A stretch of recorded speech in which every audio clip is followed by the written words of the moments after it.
Isa rin ba 'to sa paborito niyong ulam? For today's video ako ay magluluto ng aking paboritong ulam. Ito ay ang sinigang. Dahil nakakaluwag-luwag nga tayo ngayon mga mare, char. Hindi, ganito talaga ako mga mare pag may budget. Nagluluto talaga ako ng aking paboritong ulam. Ayan na nga at hiniwa-iwa ko na nga itong ating gagamitin sa pagluluto. Ang init-init na nga dito sa Pinas, Diyos ko, nagsabaw pa talaga ako. Ito kasi talaga mga mare paborito ko. Mainit man o maulan.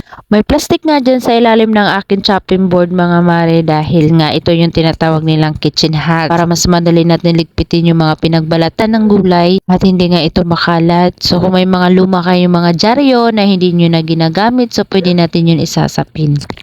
Anyways mga mare, balik na tayo sa aking pagluluto. Ang ginawa ko pala dyan ay nagisa na ako ng kamatis at sibuyas at kunting bawang. So dapat maraming kamatis to mga mare pero iisa lang yung nabili ng asawa ko. Dapat sinigang sa kamatis ang tawag dyan para hindi na tayo maglagay ng pampaasim. Yung kamatis lang yung magpapaasim ng ating sinigang kaso nga iisa lang. So maglalagay pa rin tayo ng ng sinigang na sampalok. Alam na natin yan, pag si mystery yung namamalingki, minsan kulang, minsan sobra. Nilagyan ko na nga ito mga mare ng pampalasa para habang pinapalambot natin itong karne ay manunuot na yung lasa.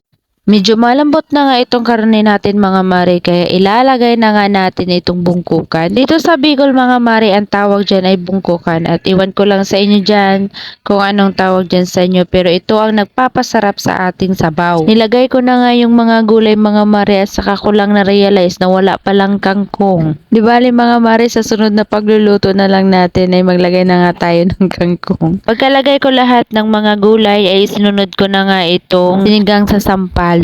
Palambutin lang natin yung mga gulay din charan. Pwede na natin ihain sa ating pamilya. Sana mga mare may naintindihan kayo sa aking pagbablog.